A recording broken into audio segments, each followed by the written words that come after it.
continuer les questions. Donc, Oui. Monsieur Génicot. Merci Madame la Présidente, Monsieur le Ministre, mes chers collègues. Je ne vais pas revenir sur les remarques générales qui ont été faites par Pascal de Guilhem et sur disons, l'appréciation globale que l'on porte sur le texte et sur son manque d'ambition et sur la nécessité peut-être qu'il aurait fallu d'aller plus loin. Bien évidemment, on comprend que les nécessités du calendrier font qu'aujourd'hui, on ne va pas pouvoir approfondir un certain nombre de points. Mais comme il est question dans ce texte d'éthique, et comme ça a été très bien dit avant moi, de transmission des valeurs du sport, d'exemplarité du sport, et donc aussi de la question de l'éducation par le sport, je voulais avoir votre réaction, Monsieur le Ministre, sur deux sujets d'actualité qui concernent justement cette question d'éthique dans le sport.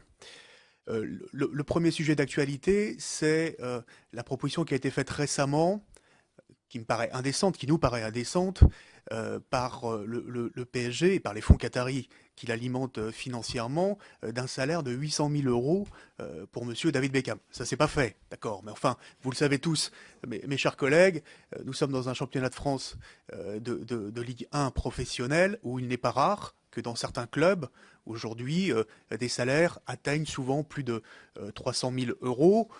Pour prendre un exemple, dans un club qui n'est pas aujourd'hui le plus riche, comme à Saint-Étienne, la moyenne des salaires aujourd'hui est de l'ordre de 60 000 euros par mois. On comprend que ça puisse aujourd'hui, et que ça choque, effectivement, ça puisse pas simplement, mais ça choque véritablement aussi nos concitoyens dans une période qui est une période aussi de crise économique, sociale, difficile pour tous. Donc qu'est-ce qu'on peut faire concrètement aujourd'hui pour agir sur aujourd'hui cette inflation, je dirais, de la masse salariale qui, précisément dans le texte bien évidemment, mais pour que l'on aboutisse à limiter effectivement cette course à l'augmentation des salaires. Et puis le deuxième sujet d'actualité, moi qui m'a particulièrement choqué ces derniers jours, je pense que beaucoup de collègues sont dans le même cas que moi, c'est la proposition du docteur Ducamp.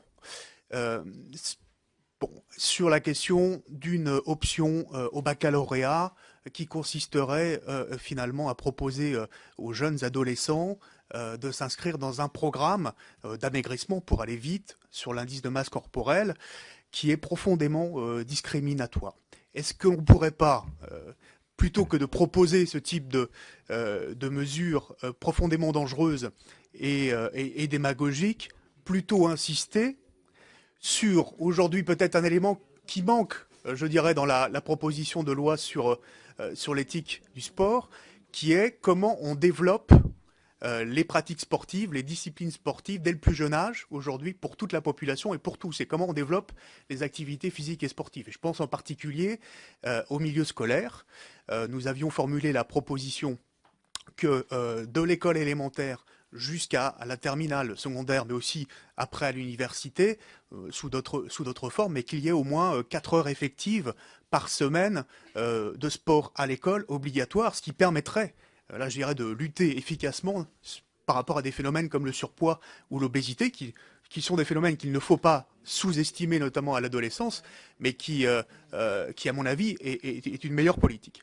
Dernière question, Madame la Présidente.